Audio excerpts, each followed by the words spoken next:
This episode of Mr. Hutchings History is now streaming on Spotify, Apple Podcasts, YouTube, and all your favorite platforms like Castbox, Podcast Addict, and Amazon Music.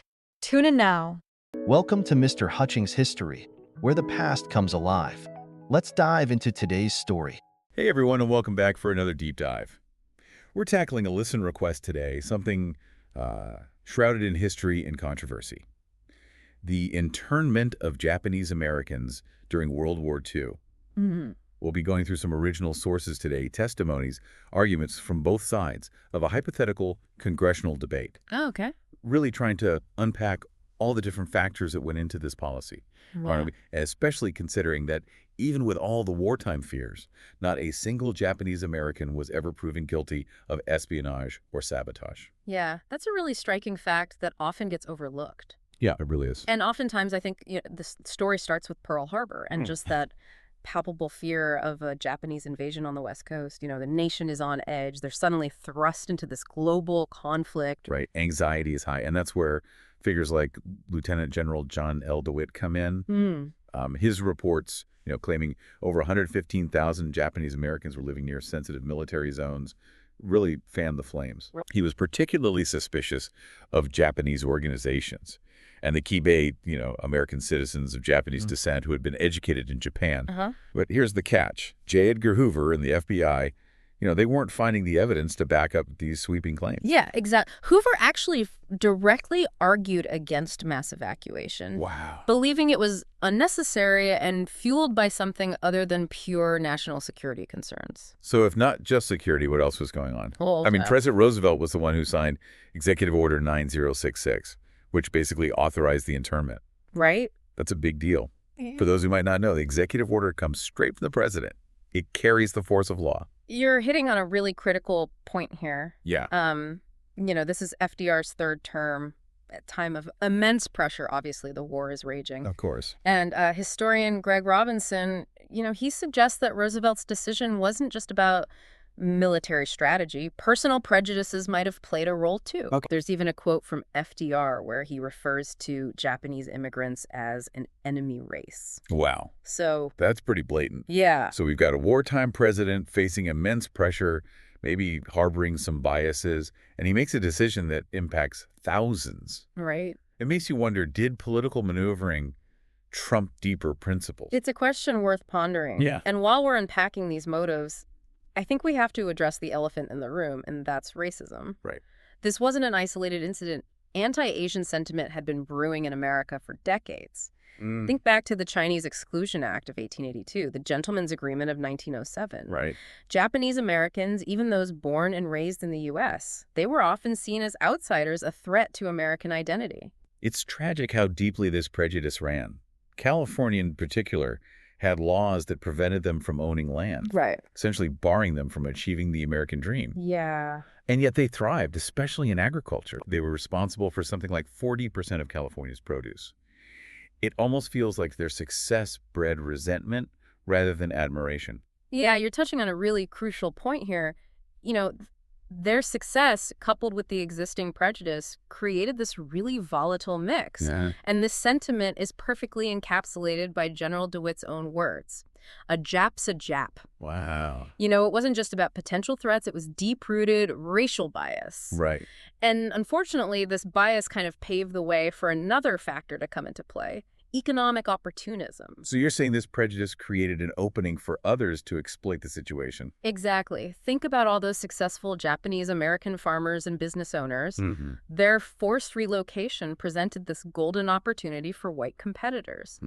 Imagine being forced to sell your land, your livelihood, at a fraction of its value, all because of your ancestry.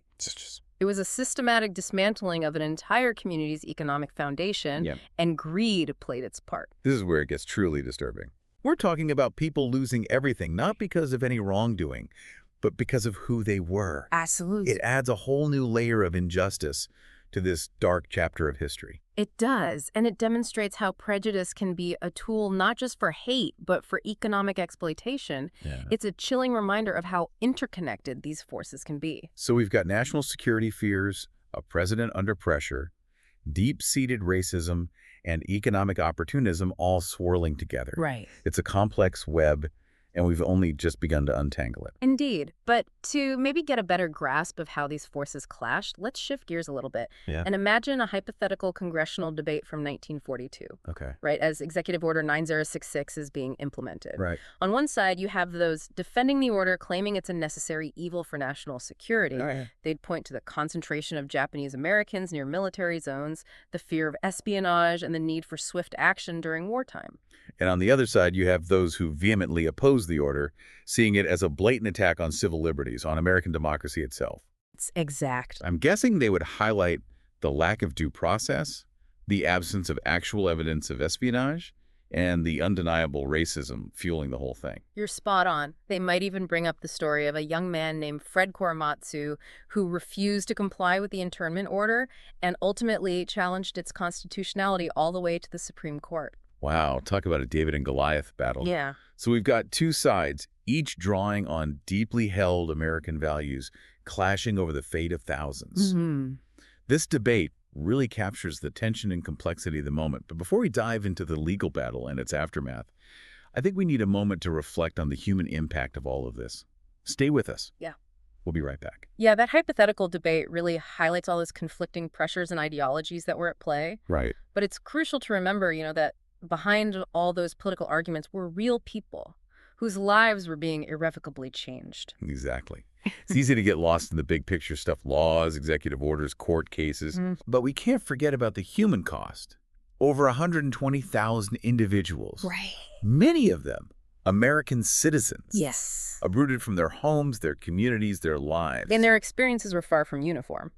For example, imagine being a Kibei, someone like Ichiro Shimoda, a young man born in America but sent to Japan for schooling as a teenager. Right. He returns to the U.S. in the 1930s, facing suspicion and discrimination just because of where he'd been educated. Then after Pearl Harbor, he's suddenly seen as an enemy, even though he'd built his life in America. Wow. This was the reality for many Kibei caught between two worlds, never fully accepted by either.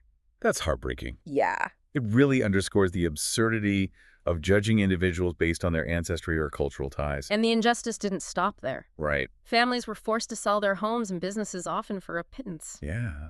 Many ended up in hastily constructed camps like Manzanar in California, where they endured harsh conditions, limited privacy, and just the constant weight of uncertainty. It's almost unfathomable to think about what it must have been like to be stripped of your freedom, your possessions, your sense of belonging, all based on unfounded fears and prejudice. And the psychological impact was immense. The trauma of displacement, the loss of identity, the feeling of being betrayed by the very country they called home. Wow. These wounds ran deep and continued to affect generations. It's a stark reminder that the consequences of such actions extend far beyond the immediate event itself. Right. They ripple through families and communities, shaping lives and perspectives for decades to come.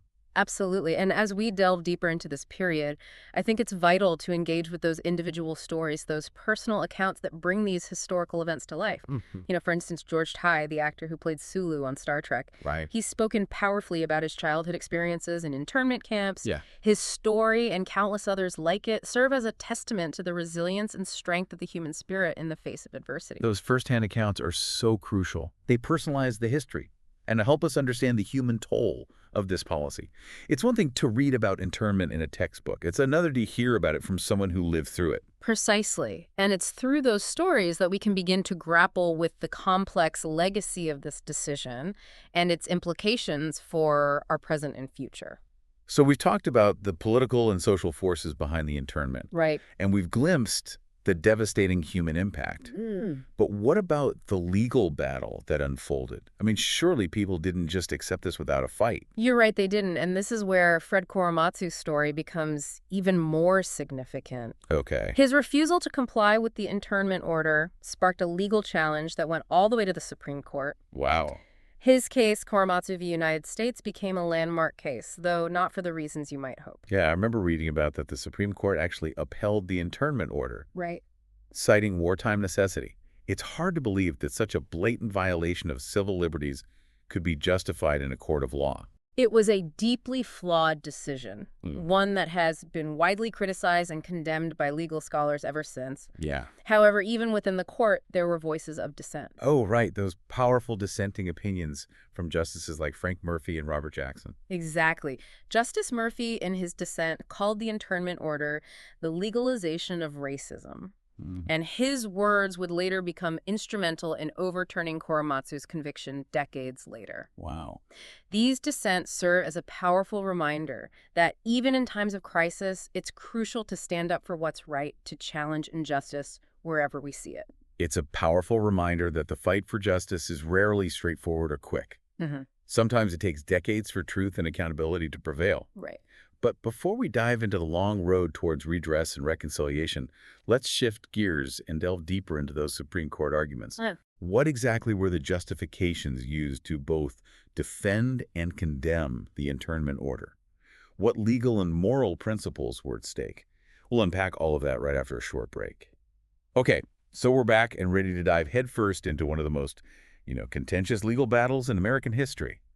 Korematsu v. United States. Right. It's hard to believe that a policy as discriminatory as the Japanese-American internment could make it all the way to the Supreme Court, let alone be upheld. Yeah, it's a case that continues to spark debate and legal analysis even today, Right. On the surface, the government's argument really hinged on this idea of wartime necessity. They claimed that, in times of war, the executive branch has expanded powers to protect national security, Right. even if it means temporarily curtailing individual liberties. So basically they were saying, hey, it's wartime, we need to do what we need to do, even if it means bending the rules a bit. Exactly. They kind of painted this picture of national vulnerability, claiming that the presence of Japanese Americans on the West Coast posed this imminent threat of espionage and sabotage. Yeah. Even though, as we've discussed, there wasn't any real evidence to support this. It sounds like they were relying more on fear and speculation than actual facts. But how did Korematsu's lawyers counter that? I mean, how do you argue against national security during a war? Well, Korematsu's defense team argued that the internment order was a blatant violation of the 14th Amendment, Right. which guarantees equal protection under the law. Of course. They pointed out that the order targeted individuals based solely on their ancestry, Right. not on any actual evidence of wrongdoing. They also argued that the government failed to provide due process. No trials, no hearings, no opportunity for individuals to prove their loyalty. It's a classic case of fear and prejudice trumping constitutional rights, and yet the Supreme Court sided with the government. Yeah. What were they thinking?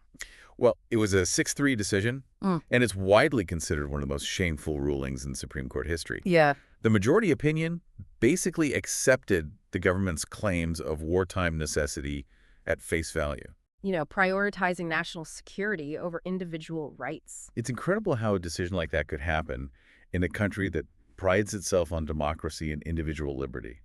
It's a sobering reminder that even the most cherished principles can be eroded in times of crisis, especially when fear and prejudice take hold. Right. However, as I mentioned earlier, there were those crucial dissenting opinions. Right. Justice Frank Murphy, in his dissent, he called the internment order a legalization of racism. Wow. And he even compared it to the Nazi regime's persecution of Jews. His words are powerful. It takes courage to stand up and say that, especially when everyone else is going along with it. Absolutely. And his dissent, along with the others, would become instrumental in eventually overturning Korematsu's conviction in 1983. Wow.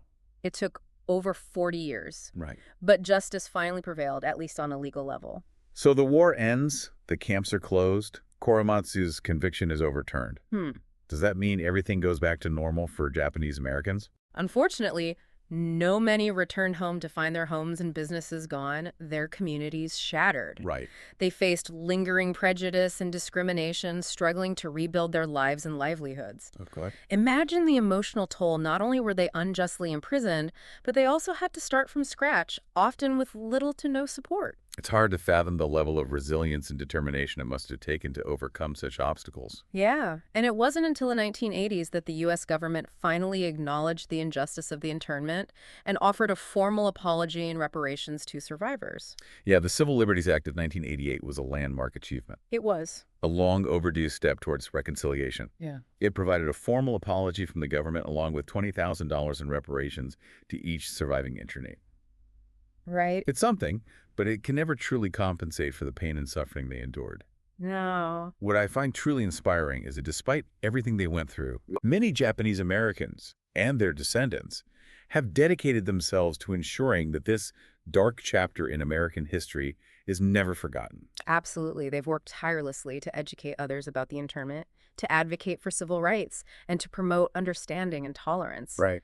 Their efforts serve as a powerful reminder of the importance of learning from our past mistakes and fighting to prevent them from happening again.